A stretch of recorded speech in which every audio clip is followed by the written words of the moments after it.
in a series we're calling Known, and we're going through the names that which God gets and he they reveal something about who he is in the Bible. And so we've talked about Elohim, and so you can press your friends with your Hebrew knowledge there. You know, God the creator, and we talked about Yahweh or Jehovah. Sorry, I throw a little Y in there. There's no J in Hebrew, but we kind of anglicize it and throw a J in there. That's why it would be Yef, not Jeff. Anyway, and then last week we talked about Adonai, or the Lord. It's more of a title, the one who has authority and power. And now we're going to hit a compound name today, which tells us, reveal a little bit about God, his attributes, his characters and actions. We're going to explore one of those first compound names is Jehovah Jireh, the God who provides. Now, we're gonna find out who's in church in the 80s right now. When I said that, who was singing Jehovah Jireh, my provider? I always feel like I should be dancing too and doing that. But you know, like some of us remember that song. It was funny. I was like all these other Jehovah Jireh songs, and it was like I was looking at some gospel music and different things, and those lyrics. Those, my God shall supply all my needs according to his riches and glory. Anyone else? Okay, just a couple up here. So a couple of you are like, I am not singing that song. Yeah, we're actually going to sing it right now, Lewis. Could you get? No, I'm kidding. But today we're going to look at where we actually see this in the Bible. And so we're going to be in Genesis chapter 22, starting in verse 1. It says, sometime later, God tested Abraham's faith. Abraham, God called. Yes, he replied, here I am. Take your son, your only son, Isaac, whom you love so much, and go to the land of Moriah. Go and sacrifice him as a burnt offering on one of the mountains, which I will show you. Now, that's an uncomfortable story if we're honest, if we're frank about some things. And so Abraham and Isaac, if you know the story, maybe you do, maybe you don't. But Abraham was promised that all would be blessed through him. And problem is, Abraham doesn't have any kids. And so Sarah and Abraham take things into their own hands. That's where we get Ishmael. We're not going to talk about that one this week. But then Abraham's like 100, Sarah's 90, and that ship has sailed, so to speak. Most of us, when we're 100 years old, you're thinking more about a nursing home than a delivery room, right? And at 90, I'm thinking it would be about the same. If I get there, I'm not thinking, maybe I should have kids. You know, you're thinking, maybe anyway. And so when Sarah kind of hears God promising this, she actually laughs because of her age. And so when they have a kid, God instructs him to name him Isaac. He laughs. It's all kind of a little pun, little joke here. And now God asks Abraham to sacrifice Isaac, this child that they've waited for all this time. Kind of doesn't make sense, right? Like you're like, I mean, I got to have another one. This is to be blessed. Doesn't make sense. Abraham loves Isaac, needs Isaac for the promise to be fulfilled. And not to mention like killing people for human sacrifice is generally not something that God's asking you to do. If you feel like God is leading you to sacrifice a human, we're probably going to check with mental health professionals and get you the help you needed. So I always think it's funny because he never brings this up to Sarah. You just notice he just goes off on the journey. He never goes, hey, honey, by the way, when you're 90 and you finally gave birth, and I'm gonna go sacrifice Isaac. But he just kind of slips out. And so Genesis chapter 22, verse 3 says, the next morning, Abraham got up early. He saddled his donkey, and he took two of his servants with him, along with his son Isaac. Then he chopped wood for a fire for a burnt offering and set out for the place God had told him about. On the third day of their journey, Abraham looked up and saw the place in the distance. Stay here with the donkey, Abraham told the servants. The boy and I will travel a little further. We'll worship there, and then we will come right back. And it's interesting, if you look at this passage, there's a lot of active verbs. He gets up. He saddles the donkey. He chopped the wood. He's actively doing things. And sometimes life is hard, if we're honest about things. And sometimes the trials in our life are hard. And sometimes you just need to kind of get up and keep doing the things. And so even though this was a challenge for him, he does this. And then he has a 3-day journey. That's a lot of time to think about things. Like, you ever go on a 3-day road trip? Like here, you'd be across the country in 3 days because we're riding in a car. But on a donkey, you've got a lot of time to process and think. And he probably, turned the music up loud on the camel, and I'm just kidding. They didn't have that kind of stuff. You don't have all this stuff we have to block our minds out about thinking. And so you've got like 3 days to think about this. And, I'm sure conversing with the servants and Isaac. And, I don't know what that conversation's like. It's got to be like an awkward thing. And so a commentator said this. He said, all that Abraham knew was that God had planned the future of the covenant around Isaac, and God wanted him to sacrifice Isaac. He could not reconcile these two things in his own mind, but he could only do what God commanded him to do, leaving the future to God. That's faith. And there is this sort of, sometimes when God gives you a vision or a dream or something to do, and sometimes things aren't kind of panning out that way and things don't, but again, he's trusting God. He's being led in this moment. And so verse 6 says, Abraham took the wood for the burnt offering, placed it on his son Isaac, and he himself carried the fire and the knife. As the two of them went on together, Isaac turned to Abraham and said, Father, yes, my son. He said, we have the fire and the wood, he said, but where is the sheep for the burnt offering? Awkward moment. It says, God will provide the sheep for the burnt offering, my son, Abraham answered. And they both walked on together. When they arrived at the place where God had told him to go, Abraham built an altar and arranged the wood on it. Then he tied his son Isaac and laid him on the altar on top of the wood. And Abraham picked up the knife to kill his son as a sacrifice. At that moment, the angel of the Lord called to him from heaven, Abraham, Abraham. Yes, Abraham replied, here I am. He said, don't lay a hand on the boy, the angel said. Do not hurt him in any way.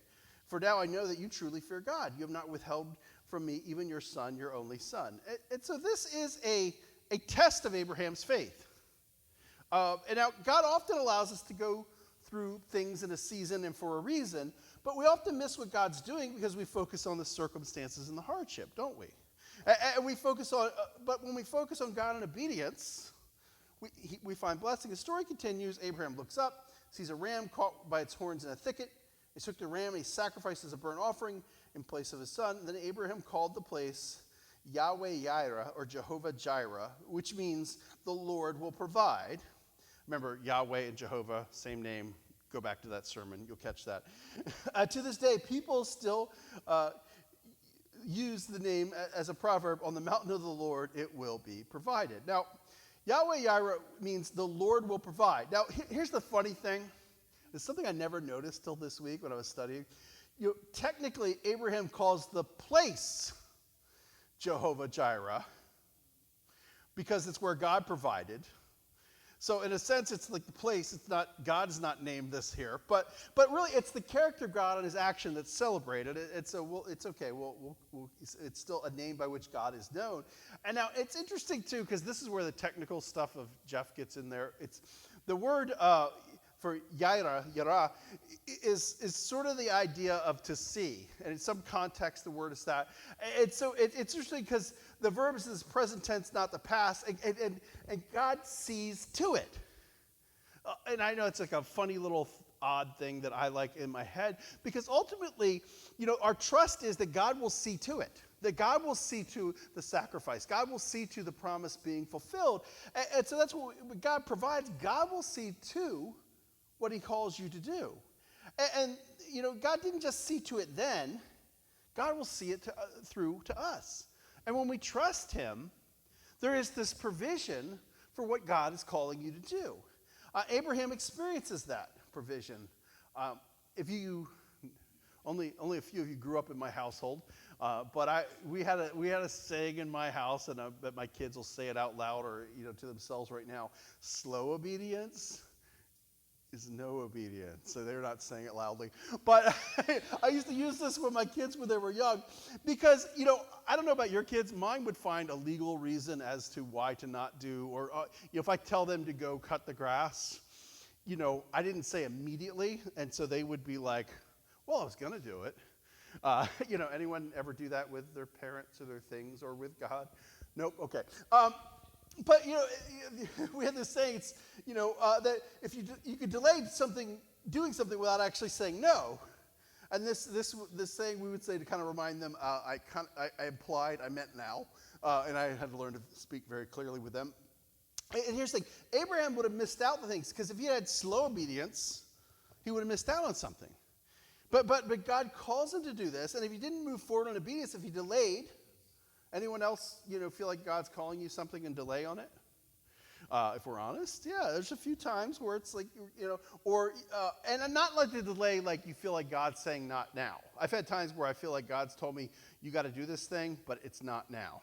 And you kind of wait and you wait and you wait, and then you call at the right time, and then people are like, oh, why'd you call right now? Because that's really, I was just praying. Would someone call me? That kind of thing. And so, if he delayed or if he stopped halfway, anyone start to do something for God that you feel like God's calling you to, and you get halfway, you're on the way to Moriah, but you get, stranded somewhere else. You get caught on another hill, and maybe you go back. And here's the thing. Abraham didn't, recognize God as Jehovah Jireh, the provider, because life was easy. Abraham called to him, and he discovered it because of Abraham's faithfulness during a test. And there's times where we don't understand God as a provider because we're not putting ourselves in a situation where he needs to provide. I'm not saying you have to be risky. I'm not saying blow your 401k. I'm not saying, give away all your salary and trust God for rent money, unless that's what God's calling you to do. But sometimes we kind of live our lives in a way where we don't have to trust and depend. And it's only when we learn to trust and depend that we can depend on God where we need God to move, when we're faithful in doing the things that God has called us to do. And sometimes God provides before we know we need it. Sometimes he provides during the trial, and sometimes he provides in ways we never expected. He does that for Abraham. There's all kinds of speculation. You hear sermons and you read books, and what was Abraham thinking? Was he confident? Was he not? Was he unsure? And some of it's speculation. We don't know exactly. I always wonder what Isaac's thinking. Dad, why'd you tie me up? Like, what's going on here? You probably had to go to family counseling later. Get some things taken care of. I don't have trust in my dad anymore. It's like he tied me up for. Anyway, and so all this stuff. And sometimes God provides ways you never expected, and he does that for Abraham, and he does that for us. God will provide. An author has written. It says, we all have our own Isaac. It's that thing you want more than life itself. Your Isaac is that thing you want, you least want to release. Let that one sit in for a second. The thing you're holding on to the tightest. And friend, are you willing to trust God completely with your own Isaac? I would have struggled with that, if we're honest. Like, you put yourself in the biblical narratives. Usually, you put yourself in the most faithful place, right? Like with the disciples who are doing the right thing, or you're never the Pharisee, but maybe you are. We always put ourselves in the, maybe in be the patriarchs when they do the good things, not when they're like lying about something or going wrong. But, can we learn to completely trust, and ultimately, it's better. Now, the story, I said earlier, this story's uncomfortable, right?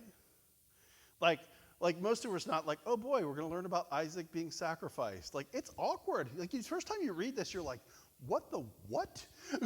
Like, anyone remember reading this for the first time? And maybe you grew up in church and Sunday school and they told this story, and you're like, what the what? And they had the flannel graphs, remember those? And little pictures of Jesus, and you don't kind of understand, and it's all these things, and it's sort of this awkward, uncomfortable story. But I think sometimes my favorite parts of the Bible are the awkward and uncomfortable ones, because they kind of stretch you and they teach you something. And here's Abraham's willing to offer it all, and there's these hints that he believes that God will provide. But here's the thing that's interesting about this story is how much it foreshadows the one whose son will die as a sacrifice.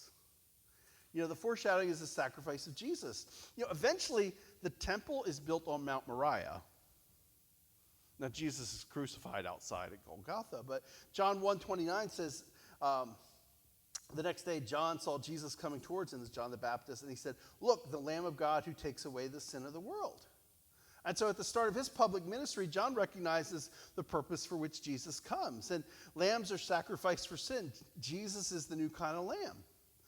Later in John 3:16 and 17, the passage should be familiar to most of you, it says, for this is how God loved the world. He gave his one and only Son so that everyone who believes in him will not perish but have eternal life. God sent his Son into the world not to judge the world but to save the world through him. 2 Corinthians 5:21, for God made Christ who never sinned to be the offering for our sin so that we could be made right with God through Christ. The Lamb of God is crucified. 2,000 years on Golgotha, near Mount Moriah. God gives his son for us. And so there's all this foreshadowing in the Old Testament, the Hebrew Bible, that points to Jesus. Something that surprised me this week as I studied, sometimes it's so much fun. You're studying stuff and you're you kind of have an idea where you think things are going to go, and then you read something and you're like, oh, that's odd. I didn't see that before. That's kind of one of the privileged parts of my job I love. And despite it being a popular name or title of God, there's whole songs on it. Some of you knew the 80s one, right? I always feel like I should dance like this when I'm singing that one. But, there's some of you are like, please don't. Please don't. Some of you are like, please do. Please do. I want to put that up on the internet. That'll be the shot for this week's sermon shot. Anyway, despite being a popular name, I got whole songs about it. Jehovah Jireh is really only used once in the Bible. It's just here. It's not everywhere. It's not different places. It's just here. But here's the God still provides. In Matthew 6, we see that. It's really that same principle. Matthew 6, Jesus speaking, he says, that is why I tell you not to worry about everyday life, whether you have enough food or drink or enough clothes to wear. Isn't life more than food and your body more than clothing? Look at the birds. They don't plant or harvest or store food in barns, for your heavenly Father feeds them. And aren't you far more valuable to him than they are? Can all your worries add a single moment to your life? And worry is such a, when we don't trust God, we add worry to things. And worry is, someone once said, it's putting a down payment on a problem you don't have. We tend to worry about all kinds of things, don't we? Anyone here worry this week? Yeah, anyone worrying right now? Some of you are worrying that I might call on you to ask what you're worrying about this week. Sometimes I worry about worrying, and then I worry about worrying about worrying. There's these things that we worry. And it says, can worries add a single moment to your life? It's probably the opposite, right? It's going to take some time off your life. Anyone worry so much it stresses you and you can't sleep? Anyone? Just two of us? Okay. The rest of you, you are too. We still worry. But Jesus invites us to live this other way. And it's not that our needs are unimportant. It's that we need to learn to trust.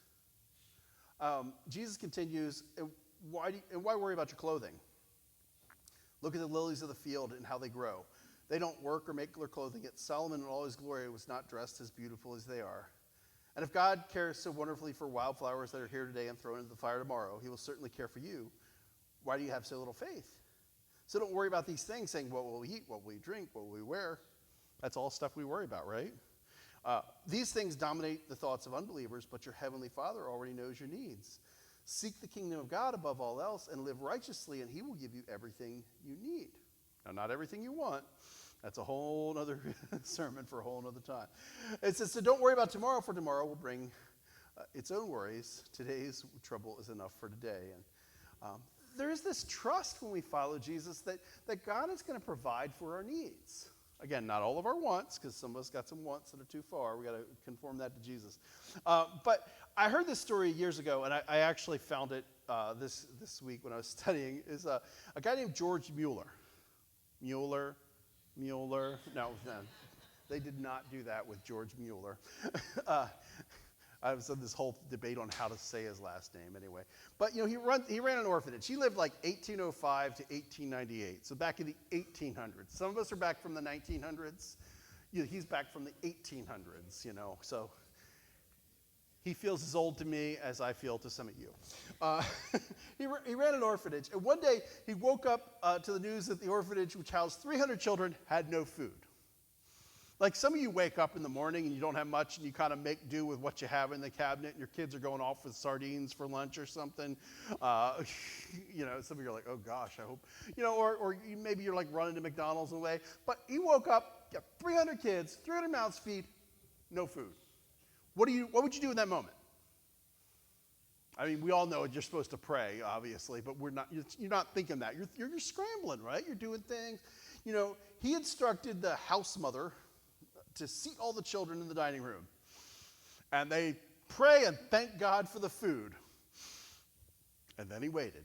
And then there's a knock on the door. And this guy, he's like a baker. He's like, I just felt last night I needed to get up this morning. I cooked all this bread. Here you go. And, yeah, bring it on in. Thanks, free bread. And then, and then there's another knock on the door, and a milk truck had broken down. They're like, do you want all this milk we have? And so they bring in all this milk. It's kind of a crazy story. I don't know if that happened every day, because that would be crazy if it was every day. But I love that faith, that simple faith of, acted on what he could do. I'm sure he prayed, and God said, hey, just get ready. We're going to bring it. And then God provides. And it's kind of a crazy story. And if you read about him, it's, the orphanage grew. There was heat, medicine, clothes, all kinds of things. Over 100,000 children went through that, not once, but over the years. And that his life may seem extraordinary, right? Like we read those stories and we're like, man, that dude had faith. Man, like that was awesome what God did. And it is a great example. And I think we have those examples of faith in modern times, although that doesn't feel too modern to some of us, because it's to teach us, but it's really just an invitation for all of us to live out simple faith. He just lived out something simply. He prayed and God provided. And I think the funny thing about American Christianity, and it's mostly the context I know and understand, is many of us can trust him for our eternal salvation, but we struggle to trust him for now. Like we'll say, okay, by faith I have salvation through Christ. When I die, I know I'll go with him to eternity.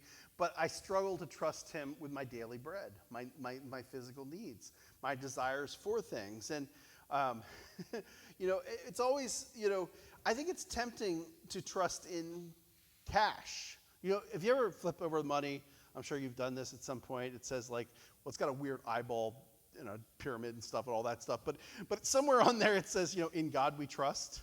Anyone ever see that on their money? I think that's almost funny because we put that on our money. But most of us, when it comes to money, we trust more in that money to provide for our needs than God. Now we had a pool party yesterday. Oh, you were all invited. You should have come. It was a great party. But I remember we were sitting around. I'm apparently at the age where we start talking about Social Security issues and things like that. Some of you are laughing, but you're going to be there before you know it. It's like, do you take it at 62? Do you take it at 65? Do you take it at 70? Do you just, I don't know. There's all these kind of questions and things, and it's kind of a fun conversation. But it's just interesting because there's wisdom on how to invest. There's wisdom to, when to retire and how to do the resources. But there is this within us in America, there's this struggle we have to really trust that God is our provider. Now, some of us will say that and we'll we'll blow all our money on stupid things and God's my provider. Well, you need to live more wisely. Read Proverbs, think about how to invest. But a lot of us, the other extreme is we get miserly like Scrooge. Scrooge is one of the most interesting characters. And I think of Scrooge McDuck, and I'm swimming in money and everything. Some of you, anyone else, when they think of that, they think of Scrooge, yeah. It's like most of us we kind of go to one extreme. We waste everything, we don't spend any, or we hoard it. And Scrooge was interesting as a character because he doesn't, not Scrooge McDuck, but now Scrooge back to, the Dickens. Yeah, Charles Dickens. I could not think of his name right now. But so he doesn't even use his own wealth to enjoy it, or he just kind of hoards it for no reason, and it's going to pass on to somebody else. And so, there's this balance in learning to be a follower of Jesus. We have to trust in God. We have to live wisely with money, but there needs to be a trust that ultimately God is our provider, not our checkbook. 1 Timothy 6:17-19 says, teach those who are rich in the world not to be proud and not to trust in their money, which is so unreliable. The trust should be in God, who richly gives us all we need for our enjoyment. Tell them to use their money to do good. They should be rich in good works and generous to those in need, always being ready to share with others. By doing this, they will be storing up treasure as a good foundation for the future so they may experience true life. Not to trust in their money. People come to me all the time. It's just funny. Being a pastor is a weird gig. Sometimes people just come in to confess. I'm like, we're not Catholic. You didn't have to do that. but ooh, give me the tea. No, no, but it's, people come in. It's okay. I mean, it's part of like what I do. It's like helping people who struggle with sin and stuff. And people come in. I struggle with lust, right, anger, unforgiveness, all those things. I rarely had people come to me and go, I trust too much in my money, because we almost think that's a good thing.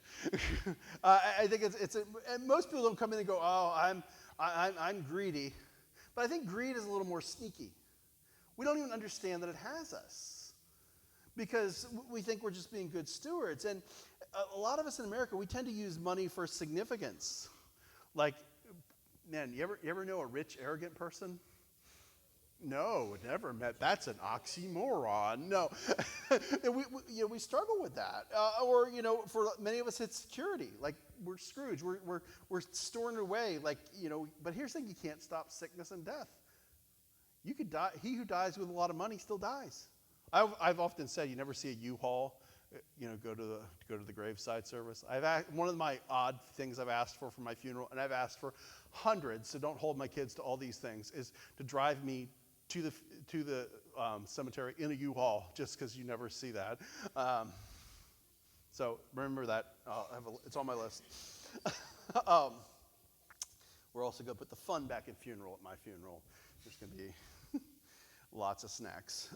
Anyway, but here's the thing. Prayer helps us realign our priorities and change our perspective so we can see things God's way.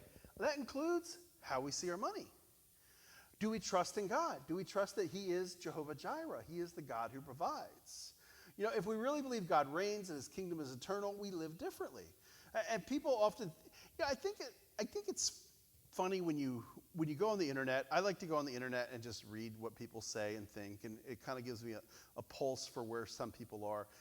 A lot of people think of godly life as limiting. They're like, oh, well, if you're Christian, you can't do this and you can't do that. And it's true, there are some like rules on us, but it's not because it's to be limiting. But when you learn and understand God's grace, when you understand His plan for your life, you begin to live differently because it's the best way to live. And I often use the analogy, I got to change the oil on one of my cars this week. Now, I have the freedom to not change that oil. What's going to happen? I'm going to need a new car. Now, some of you are like, that's what I'm going to do. I'm going to drive my car with no oil, and I'll get a new car. No, but, I have that choice to make this week. Do I change the oil or not? I'm going to change it because the manufacturer's recommendation, and because I know that that's the best thing to do with a car, and I understand that's the wisdom. And that's faith. The life of faith is we do things God's way because it's how we were created to be. Jesus said, in John 10:10, He says, the thief comes to kill and steal and destroy, but I've come to have life and have it to the full. In some translations, have it abundantly. If we want this full life, this abundant life that so many of us want, that's following Jesus. And when we follow Jesus, we live by His ways, and it doesn't always make sense to me, right? Like you go through the Sermon on the Mount, there's a whole bunch of stuff in there that I don't always feel like doing. I want a throat punch. Jesus says, turn the other cheek.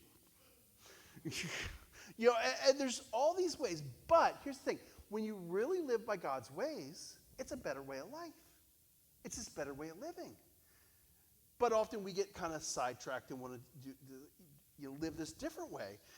And seriously, giving, being generous, trusting God is this better way to live.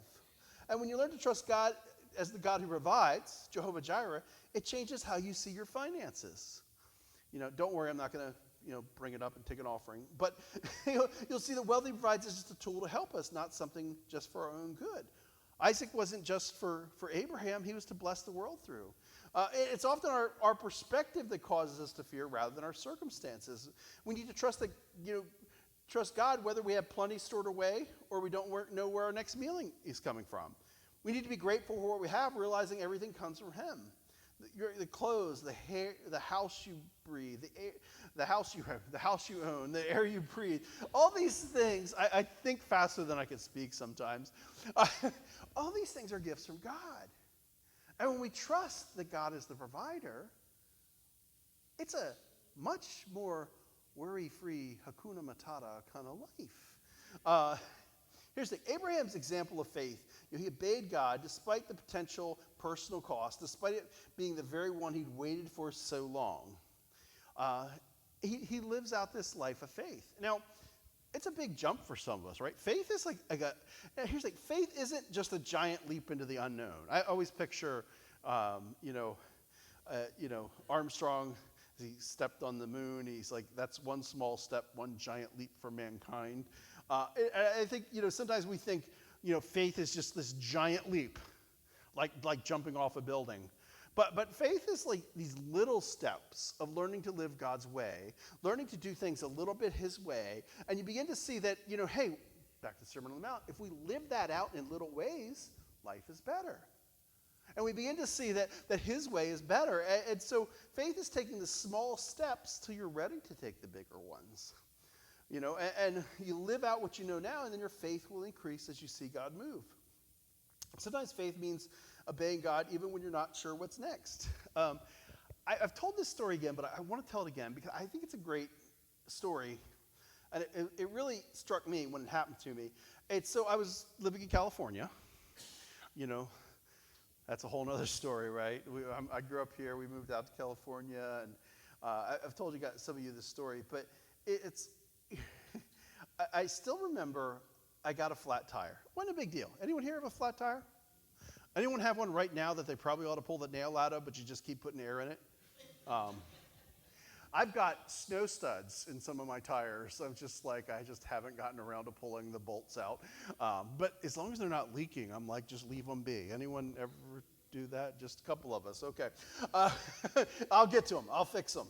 It's just on my list. It's not there. But I remember, at that point, I didn't know how to plug a tire myself. I had a leak. And, I was going to one store because I knew they had one out here. I had my mind.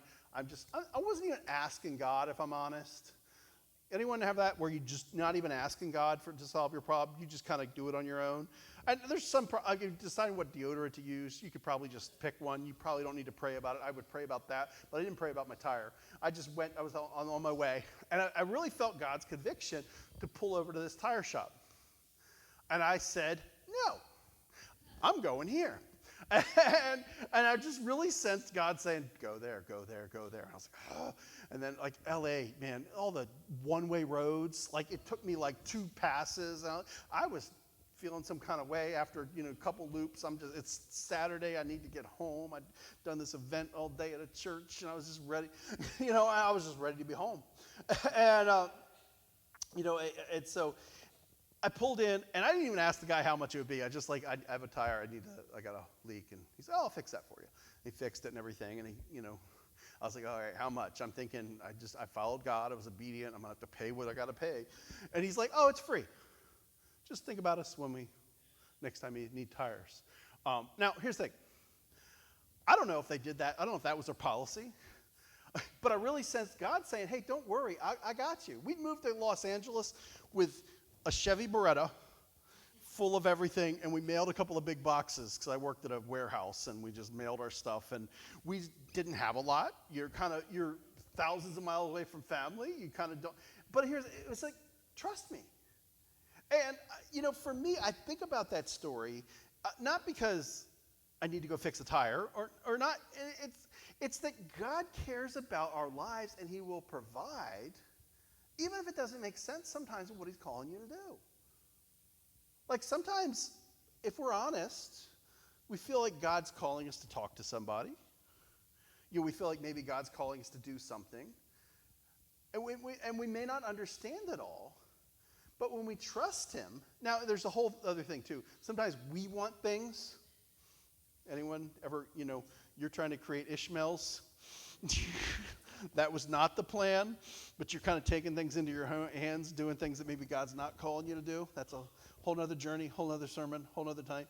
But when God's bringing you into the things that he's promised you to do, we can trust him that God will take care of the little things in our lives, and he'll provide where he guides. Where he guides, he will provide. Is that a saying? It should be now. We will have trials and pressures, and we can be sure when we trust him, ultimately ends in good because he is Jehovah Jireh, the God who provides.